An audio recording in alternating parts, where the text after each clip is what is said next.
Assalamualaikum warahmatullahi wabarakatuh. Halo teman-teman semua, perkenalkan nama saya Isna Indah Kurniawati dengan NIM akhir 23 dan teman Saya Andis Makfiro dengan NIM akhir 25. Di sini kita akan menjelaskan metode pengajaran yang ada di negara Singapura dan Jepang. selamat menyaksikan. Dadah. Oke guys, di sini aku juga mau menjelaskan sedikit metode pengajaran atau kurikulum yang ada di negara Singapura. Jadi, di negara Singapura ini menggunakan kurikulum nasional Singapura atau Singapura Kurikulum. Di mana kurikulum ini dirancang oleh Ministry of Education dan berlaku untuk sekolah negeri. Kurikulum ini berfokus pada pemahaman konsep dasar, khususnya dalam mata pelajaran matematika dan sains. Jadi, di negara Singapura ini tidak menggunakan sistem belajar yang menghafal atau mengingat. Kemudian, untuk pengembangan nilai karakter dan nilai moralnya itu sudah ditanamkan sejak usia dini. Kemudian di Singapura juga menggunakan atau diajarkan bahasa pengantar. Ada dua, yaitu bahasa Inggris dan bahasa ibu. Bahasa ibu itu apa? Ada bahasa Mandarin dan bahasa Melayu. Yang kedua yaitu metode pengajarannya, menggunakan metode teacher center learning dengan perpaduan antara student dengan teacher. Di sini guru dengan murid itu saling berkontribusi atau aktif. Seperti semisal guru menjelaskan materi, kemudian murid memberikan tanggapan. Ini juga bisa melalui kegiatan diskusi atau proyek. Selanjutnya, di Singapura ini menggunakan kurikulum yang inovatif dengan memanfaatkan teknologi yang ada. Selanjutnya, tahapan pendidikan. Tahapan pendidikan di negara Singapura mungkin hampir sama dengan di Indonesia. Untuk siswa sekolah dasar itu selama 6 tahun, kemudian SMP dan SMA selama 4 sampai 5 tahun. Jadi di sini aku mau membahas tentang kurikulum dan metode pembelajaran yang dilakukan di negara Jepang. Yang pertama itu ada kurikulum.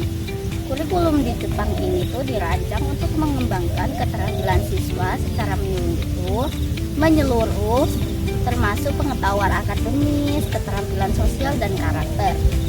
Kurikulumnya itu dibuat secara standar untuk sekolah dasar dan menengah, meliputi mata pelajaran seperti bahasa Jepang, matematika, ilmu pengetahuan, dan ilmu sosial. Juga ada metode pengajaran. Metode pengajaran ini tuh ada 3. Yang pertama itu pendekatan komunikatif. Metode pengajaran bahasa asing di Jepang seperti bahasa Inggris menggunakan pendekatan komunikatif yang berfokus pada kemampuan siswa untuk berkomunikasi secara efektif. Yang kedua ada metode audiolingual. Metode ini tuh digunakan untuk mengajarkan bahasa asing dengan penekanan pada penguasaan struktur bahasa dan pola kalimat melalui pelatihan drill. Yang ketiga ada pendekatan elektrik. Banyak guru bahasa Jepang yang menggunakan elektrik yang memadukan berbagai metode pengajaran untuk mencapai tujuan pembelajaran yang efektif. Jadi di sini evaluasi yang dilakukan oleh pendidikan di Jepang yaitu menggunakan inovatif. Kamu tahu nggak sih berapa lama siswa-siswi di negara-negara seperti Jepang dan Singapura belajar dalam sehari? Aku pernah searching waktu belajar yang ada di Singapura itu kira-kira 6-7 jam.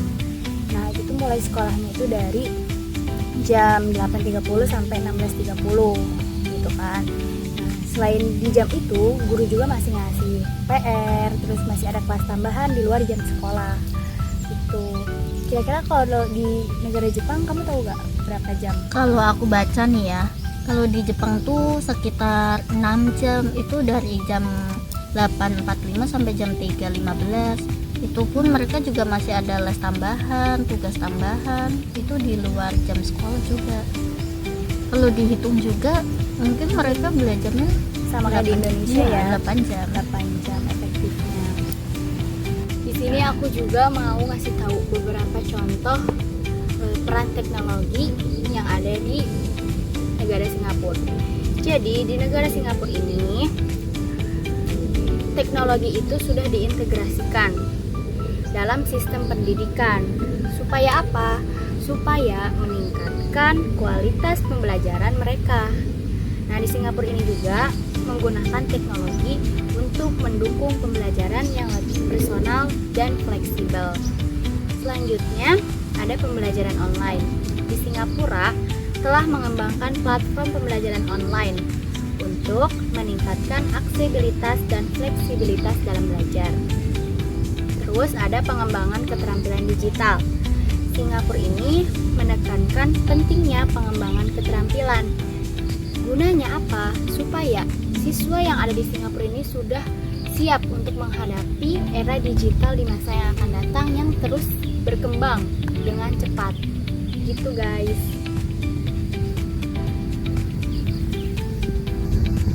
Bagaimana sih guru di negara Jepang dan Singapura dilatih dan dihargai? Nah, ada 3 nih. Yang pertama itu guru diberi pelatihan seperti pelatihan berupa workshop, seminar, atau kursus online. Yang kedua ada sistem mentoring atau penilaian, di mana sistem mentoring ini tuh guru senior membimbing guru junior dalam mengembangkan keterampilan mereka dalam bidang mengajar. Yang ketiga itu memberikan penghargaan kepada guru. Penghargaan ini tuh bisa berupa penghargaan nasional untuk guru berprestasi, bonus kerja, dan promosi jabatan atau kepemimpinan. Dapat kita lihat bahwa sistem pendidikan di Jepang dan Singapura sama-sama menempatkan pendidikan sebagai fondasi utama kemajuan bangsa. Jepang menekankan pada kedisiplinan, etos kerja, dan pengembangan karakter sejak dini. Sementara itu, Singapura menonjol dengan sistem yang kompetitif berbasis teknologi dan adaptif terhadap kebutuhan global. Kedua negara ini memberi inspirasi bagaimana pendidikan bisa dikelola secara efektif untuk menghasilkan sumber daya manusia yang unggul. Harapannya, kita bisa mengambil pelajaran dari kekuatan masing-masing sistem dan mengadaptasinya untuk perbaikan pendidikan di negara kita sendiri, yaitu negara Indonesia tercinta.